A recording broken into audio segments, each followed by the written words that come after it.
Welcome back. Today we have another bets video for you. We have Ron, we have Jamar, we have myself, and today we're going over our 9 favorite overs for this season. Our breakouts, our favorite players. Some of them are breakouts, some of them they've already been doing this for years, but we just really like them to go over. All right, and make sure if you enjoy this style of content and you want to see the unders, you like, subscribe. Only 30% of people are subscribed currently to the channel, so make sure you drop a subscribe down below if you haven't already.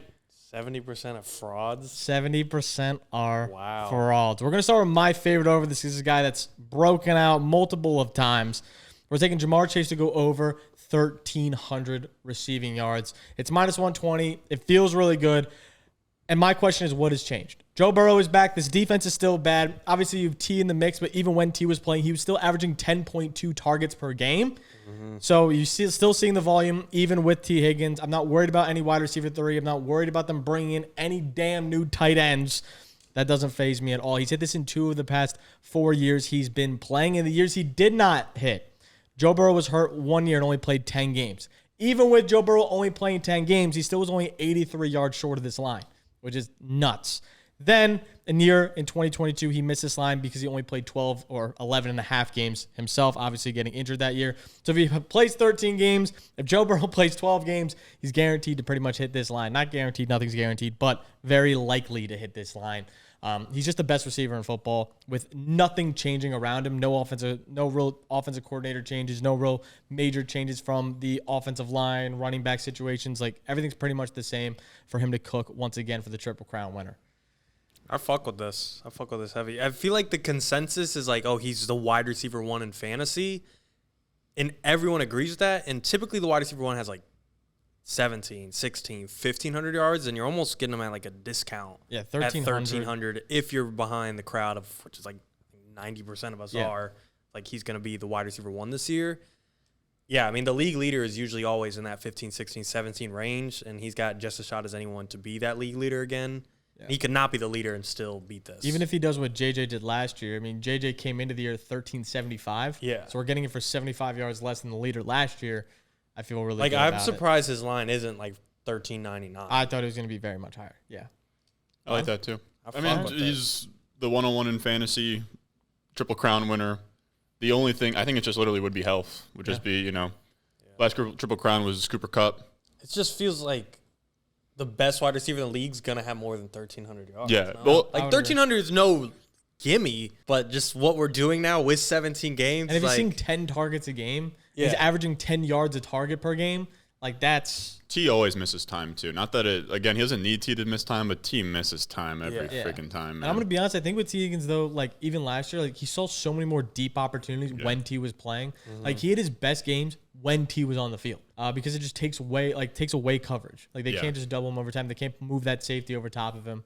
Yeah. I really feel like it's a low line given his expectations. Okay, staying in the division, though, Ron, you've Zay Flowers over 900 yards. Interesting. I haven't heard anyone really hype up Zay this year, if I'm going to be honest. I've heard some fades.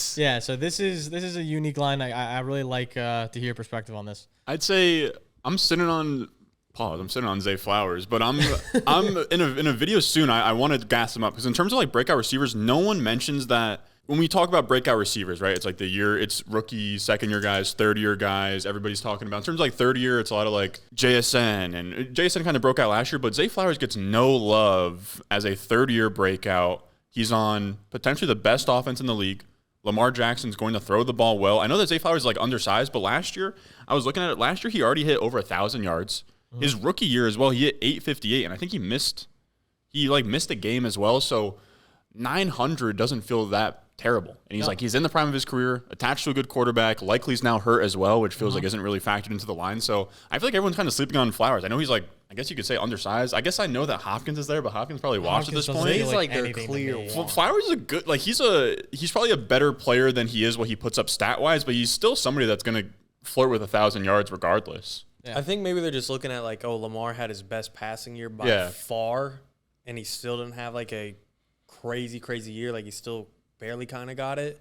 It's probably the hesitation. I mean, he cleared it by Lamar to come back like 1,058. He did 1,059, and all you need him now is to hit 900.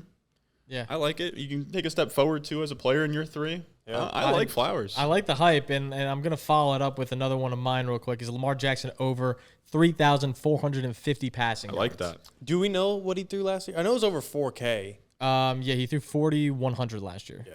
So he threw 4,100 last year. And I have the attempt numbers in front of me. 457 attempts 2 years ago, and then he followed it up with 474 attempts.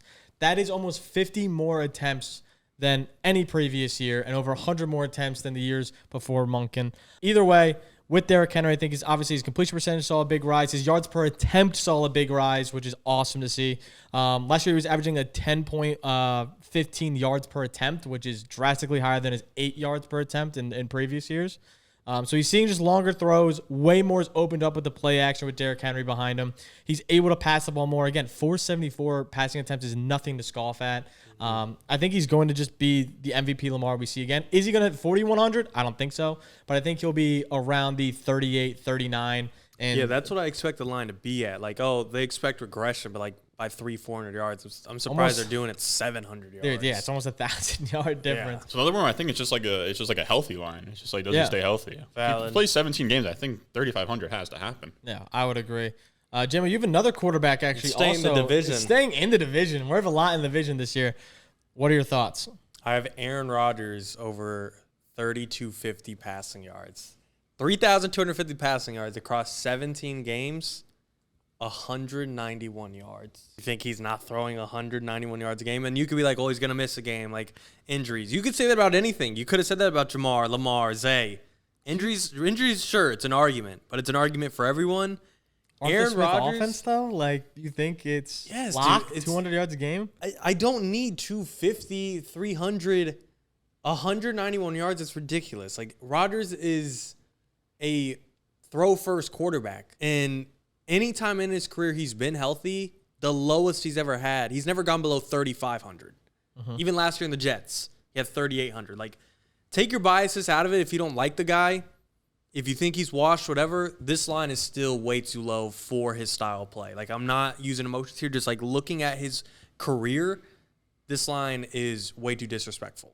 Yeah, I think they'll pass the ball more than you think, too, because it's like they no longer have a good running game. Like, Jalen Warren is unproven, and Caleb Johnson's also unproven. Also, their offensive line isn't great either. So, like, I just don't think that they can win on the back of the run game as much as maybe they'd like to. The Arthur Smith argument, I don't know how much I believe in it because he's never had a fucking good quarterback. Like, with Tannehill, he made magic. Yeah, but even then he had Derrick Henry, so you're going to run the ball more when you have Derrick Henry, you know? Last year, Matt Ryan, Desmond Ridder, Taylor Heineke, Marcus Mariota, to like Russell Wilson and Justin Fields. Like, Rodgers might be the best quarterback he's worked with in the last 5 years. Like, it's either Rodgers or like 2021. Tannehill was a dog for a second there with Arthur Smith.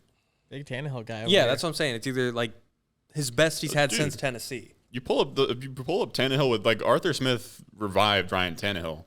But yeah, no, I agree. I think 3,200 you said was the line? 3,250. Yeah, I mean, he got 3,800 last year. He loves to he'll definitely like kind of check out of Arthur Smith's plays too, and be like, "Yo, I'm just gonna pass the ball here." It's a lock. All right, I'm getting into. I'm getting into opinions. He had 3,800 in 2020. Yeah, was that with Arthur or no? Oh, Tannehill. Yeah. It had to be anything on the Titans. Why is it not on the screen? Fuck. People sleep on. Dude, they made it to the AFC Championship game. That Titans team. Yeah. I don't even really like Ryan Tannehill, but he had like a small stretch there. He sucks. Here you go. Oh, Ryan Tannehill, 33 touchdowns to 7 picks in 2020. You can manufacture a box score. Like, he's just today's Tua. But that's still, dude, as somebody that's a Jets fan, I would crawl on my hands and knees for 3,833 touchdowns and the AFC Championship appearance. I would do sick and twisted things. So many meat sticks. It's just like a fake. If I got that quarterback play the year that Aaron Rodgers tore his Achilles, I'd go nuts. That's all I've ever wanted. Well, we can stay with familiar players to the Steelers. We'll go Ron's next guy. We have George Pickens. Over 875.5 yards. Well, you guys know low. That's low. And you guys know on the last one too, I've been gassing up this Cowboys offense, especially, dude, we got the Micah Parsons shit today. He's probably going to play for the Cowboys, but we have seen as well with these holdouts that sometimes these guys come back into camp and then they're like slow. They come back slow. Like that kind of happened with like Ayuk last year, and I know it's different on defense, but if Micah Parsons isn't Micah Parsons and this Cowboys defense sucks. Like, this is what George Pickens did last year. He had 900 yards on a bad passing offense. Before that, 1140 on another bad passing offense. I know he's now like the second option, but Dak has had, I think if you look at like the Amari Cooper year, if you want to look at the Michael Gallup, I think, talking fantasy here again. If anything, it just takes maybe a little bit away from CD. Yeah. I think Pickens a little bit, but I think that there's enough, because you got to remember, like, after those two, they did just pay Jake Ferguson, but then the next best option, I mean, they got nothing in the backfield. Dak's past 3 full seasons, he's attempted 596 attempts, 596 attempts, and 590 attempts. Yeah, exactly. And, like, what, only 170 of those going to CeeDee Lamb, something like that? Yeah, so, most. Yeah. like, so now Pickens is going to have a lot to work with, and I think that you're going to see a lot of, like, just moon balls where he kind of mosses somebody. And, again, all he needs is he could have, what, 890 would be a real big disappointment for him, and he still hits that 100%. Line. And I feel like I always see, like, NFL players talk about, like, oh, Pickens is an actually great player. Yeah. He's he's your favorite receiver's favorite receiver. Just been in a shit spot.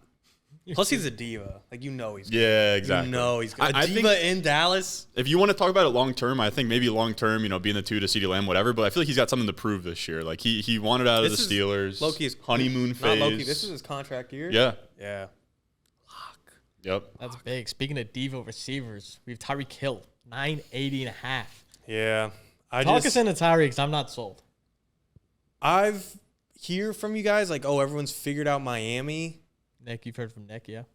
It's like, well, I mean, we just knew Tua sucked. Like, it's not figured out Miami. It wasn't Tua's fault. Tua fucking sucks. No, last year was Tyreek's fault. But Tyreek had the weird wrist thing that he didn't tell people about. He's coming off surgery. He's getting arrested before games. He's got a bad quarterback, and he's got a bad quarterback that's get concussions. Dude, Tua's not like, I don't even really like Tua, but Tua can maintain an offense. You wouldn't put him top 20. He's right on the fringes, and what are we doing? You're a bottom half QB in the league. I'm saying he can at least. I don't want to get this because I'm gonna get heated. This is gonna, Tyreek. Here's the thing. You at least need decent quarterback play to have a 1,700-yard season like Tyreek had. Like, you can't have that with a bum. I'm saying he can at least be an operator. Yeah, you know what I mean? No. Which I think that's what I'm saying. That's like, also I don't why think it's Tua's fault last year. Last year, I think. It's a little bit that Tua got hurt, so we couldn't really get into a rhythm. I think Tyreek was banged up the entire time. The offensive line sucked. So I don't know. I think that they come out, everybody's fresh. They're trying to get the – it's like I'm kind of with you. I like Tyreek Hill as well. Maybe if I was on Tyreek, I'd want more of like an all-over, because I think for him he's more – I think he either goes off or it's like, holy shit, this guy is washed. See, like, oh, we got like 1,050 yards this year. I guess you're kind of hedging against injury there, right? Because you could see like 12 games he hits that. Yeah. But if he played 17 games and he hits like – 1050, I'd be astonished. To be honest, my biggest concern is like his energy towards the team. Like, if they started off slow, I feel like if he did get hurt, he'd be like, I'm a call the season. Like, he just got an extension recently.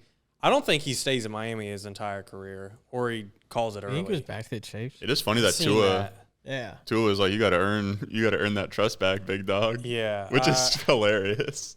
Yeah, but point is, the reason I place it is just because I still think he is a top 10 wide receiver in the league that does legit have 1,500 upside. And when I don't need to bank on that full upside, I just need like him to be good, not even his peak.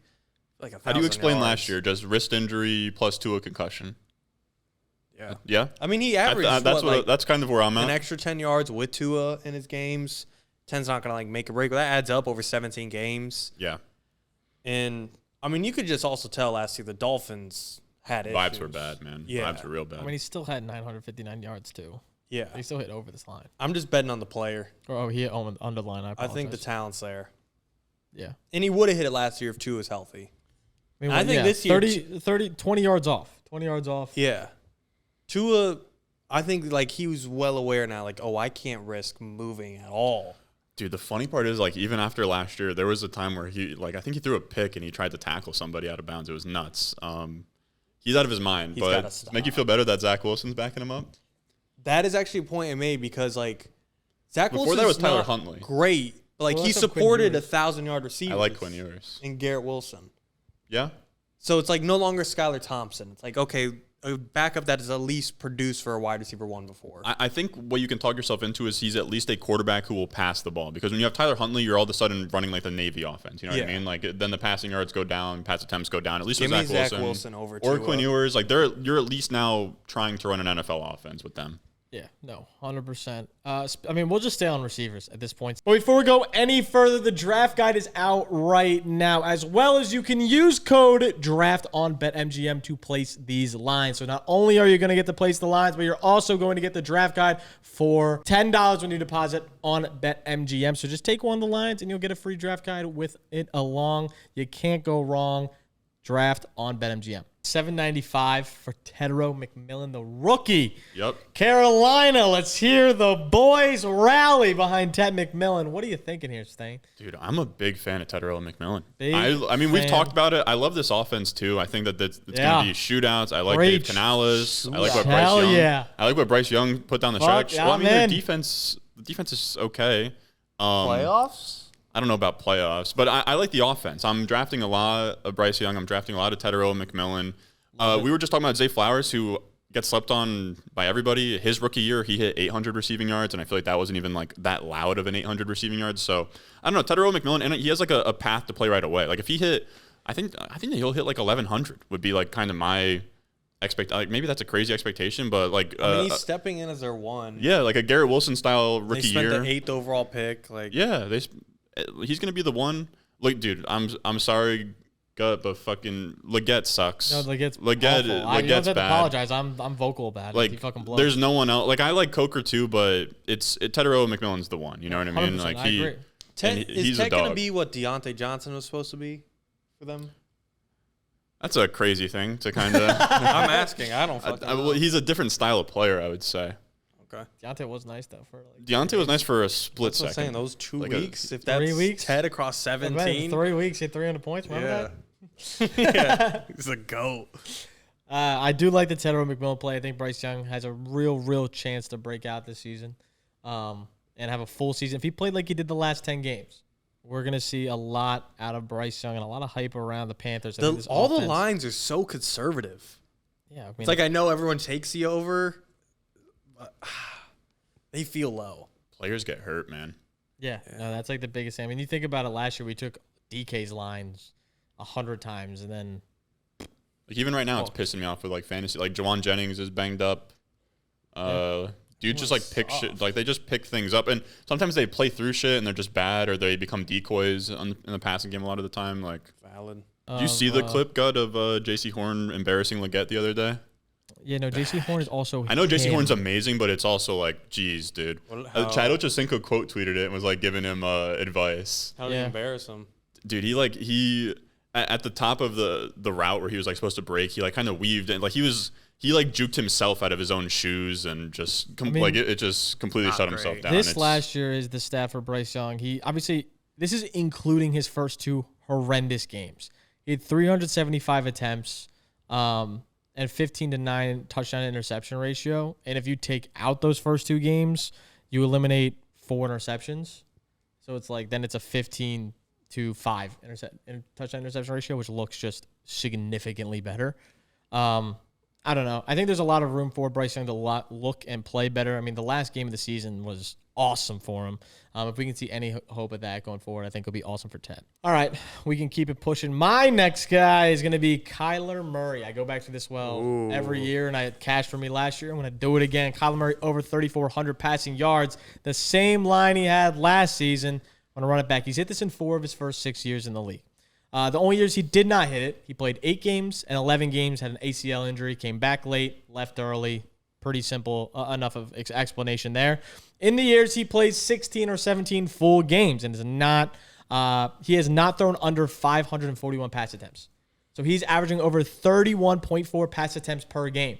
That is plenty of volume. That's over 17 games. Over the 16 games is a little bit more than that, but over 17 games, he's averaging that. Last year, we all thought was underwhelming, and he still crushed this line by over 400 yards. He had 3,800 yards. I think with last year, with all the underwhelming and the boos and everything, like him still hitting this by 400 yards over a game sample size, like I think we have a lot to work with here. I think the offense is only going to get better in his second year with Marv, with another year with Trey. Like I think it's just going to take steps forward.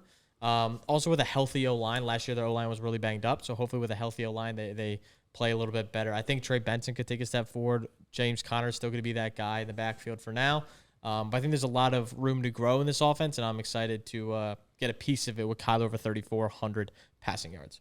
I feel like he's also not really a guy, despite his size, that's been banged up. It's like the reasons he's missed time is like a significant ACL injury. It's not like he's been banged up like you'd expect for a smaller dude. He's he avoids pretty healthy. He might be the best slider in NFL history. Yeah. His slides are actually the most satisfying thing ever because first round pick in baseball. But and the passing offense first overall.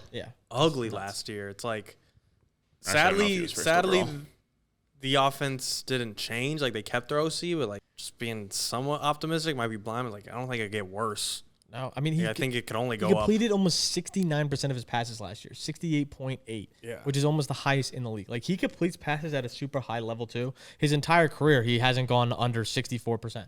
Also, last year, I feel like there were so many games where they got blown out and like Kyler wouldn't play the last. Yeah, 100%. Like I remember a Washington game, it was bad. Yeah, it was bad. Beat the hell out of the Jets, though. Yeah, the hell out of the Jets. And the Rams in the first few games. I feel like they didn't have a lot of close games last year, and that could be better this year. They're a better team. People just hate Kyler. They do. No, they love to hate. I had a Kyler. Twitter post one time. I glazed him. He replied to me. Really? Mm-hmm. What did he say? It was just kind of like a thank you. Because the glaze is insane. I mean, I'll go on a glaze rampage right now of Kyler that I truly think. I'm trying to think of how to say this without being crazy, but I think he's one of the greatest athletes of his generation. Yeah, undefeated in high school Texas history. The only All-American in baseball and football, gets drafted first in both of them. He's a monster. I don't know. And shut up with the Call of Duty shit. I'm done with the Call of Duty stuff.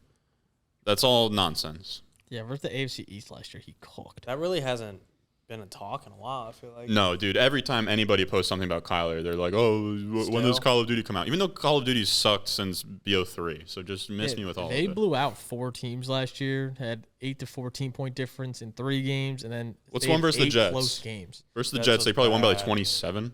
Yeah, no, the Jets is rough. Let me pull it up. I'm just looking at that one. Made me so angry. That's the one where Trey McBride flung Sauce Gardner. Yeah, against the Jets last season, it was 31-6. Yeah.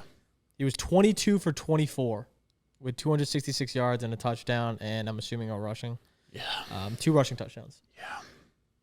Would have been nice to have him on your fantasy team. You did. Shout out you. Yeah, I mean. I think I had Garrett too, though. Shout out them losing to Carolina in OT, though. They don't want to talk about that. But, yeah, I mean, I still think he's going to do Kyler Murray things. He's still going to be a crazy athlete, and I think the passing is just going to come with it. His attempts are very high. He had a game last year where he had 48 attempts. Like, he's going to have games where he throws the rock. 45 attempts against Minnesota, 37 attempts against Seattle. Like, he's going to throw the rock. I love this line. 3,400 just feels way too low. And then we can move on. We've hit all of your guys. We have Jamo's last guy. The 9th guy we're going to be talking about. I think we're all in consensus actually the best for last. that he is going to be. I think he's consensus. Like, all of us are in on this. And it's Trevor Lawrence over 21.5 passing touchdowns. Yup. I think the line moved to 22. Value. We're getting some sharp money here. came in. Mm-hmm. The big dogs. I mean, I'm not gonna try and go on the route of like, oh, I just think he's like due. I think he's gonna have a breakout because he is, and I think he's a top 10 QB. But looking at what he's had to work with, this is probably the best supporting cast he's had since entering the league. Like 100%. Everyone writes off the Urban Meyer year, like they should. And then in 2022, when they got Christian Kirk, people were like, when they signed Kirk, they're like, this was the most overpaid motherfucker on the planet. And then when he had a pretty good year, they're like, oh, it's actually turned out not that bad. And now it's like Christian Kirk's dust. And everyone is like credits Christian Kirk or credits the Jags for signing Kirk and being underrated. Maybe Trevor Lawrence just made Christian Kirk fucking good. And he actually was a bad signing. Yeah. Like no one actually like questioned that it was still kind of a shit deal and that Christian Kirk's a fucking nobody still. He threw 25 passing touchdowns, and his top 2 targets were Christian Kirk and Zay Jones. Exactly. Now he has Brian Thomas Jr. and Travis Hunter. Exactly. Like, Christian Kirk getting too much respect. Like, that is the worst wide receiver duo as a 1-2. Zay Jones. Someone commented in the last video we had for the best channel why I was so in on Trevor Lawrence. Like, why are you in on Trevor Lawrence? Why do you still believe after everything we've seen? It's because, one, he's put up good season so far. He's had multiple seasons now over 4,000 yards. Even last year, he was on pace for 4,000 yards through 10 games. Obviously, that got cut short, but he still was on pace. And if you look back, like, he's the best college prospect we have ever seen come out of college, period. Better than Peyton Manning, better than Andrew Luck. He was phenomenal. Threw for 10,000 yards. His senior year, he had his 70% completion percentage. He won the championship as a freshman. Had a 36-8 touchdown ratio his sophomore year. Had a 30-4 touchdown interception ratio his freshman year. He was simply different. Plus, he really is a good runner. Is tall enough to see over the line. Has all the athletic traits you could possibly have. He has everything to do it. And now he finally has a coaching staff that's going to be pass first. A good third. Like, if you guys saw the Theo Ash breakdown, I think that was probably one of the most in-depth breakdowns of their third down game last year. Quite literally was the worst third down game I've ever seen in my life. It was like, oh, you're going to run two fades on the outside. It's legit like in Stafford and Detroit. Like, there's it was nothing. awful. Yeah. So, again, I think he should have a big year. And, yeah, it's insane to watch. He should have a big year, and we should expect a lot from him. 21 feels nutty low. Cohen got 40-plus touchdowns out of Baker last year. Exactly, dude. Baker. All you need is 22. Baker's career high before that was 28. T-Law's fucking better than Baker. I know there's like Baker glaze right now of being top 5 in the league. People are actually going to hate. I don't give a fuck. None of you thought that before last year. Okay, 1 year of a guy having a 9-year career should not change your fucking mind. It's like, have some long-term vision. Pissed off of recency bias. Yeah, let him know. When T-Law throws 40 next year, I better hear top 2 comments. Top 2, not 2 comments. You better hear a lot of apologies. He's tearing something week 1. Oh, my God. Popped Achilles. Did you see the clip of Baker Mayfield interviewing a Barstool and Big Cat? Yeah, and they asked him about Liam Cohen, and Baker was like, yeah, he's a great coordinator. I'm curious how he'll be as a coach. I'm like, I don't love that. Didn't love that. He's probably not vocal. You got to remember there was some sus with the way he left, where he he was like, oh, my son's maybe he was sick. Just salty. Because at first he turned them down. Yeah. And then he went behind their back, told nobody, and he took the job on second. Yeah, so maybe he's salty, but I didn't love Baker being – it was like a clear, subtle dig of I don't know if he's head coach. Was McVay and KOC and like all them super accepted right away? Or like I'm trying to think of guys that maybe aren't as vocal. Dude, Dan Campbell, when he said biting kneecaps, he got booed out of the freaking arena. I'm not like worried about his acceptance. It's more so just like his most recent quarterback saying that about him. That's like Bake also owes him a ton. Bars and Bucky. Yeah, whatever. That's what I'm saying. He didn't talk. Like, didn't Bake just sign an extension? Him being a good Bucks coach. Bucks are going to be an interesting team. No Tristan Wirfs for the first few weeks, probably. Yeah, that could be. I like Igbuka's another breakout I love. Yeah, I really like. I didn't even look at his overs. Anyway, but he's another good breakout candidate as well. Let us know who you guys are taking for breakout candidates down below. Again, if you enjoy this style of content, make sure to leave a like, make sure to subscribe. I'll sort of fun shit down below, and we'll catch you guys next time. Peace.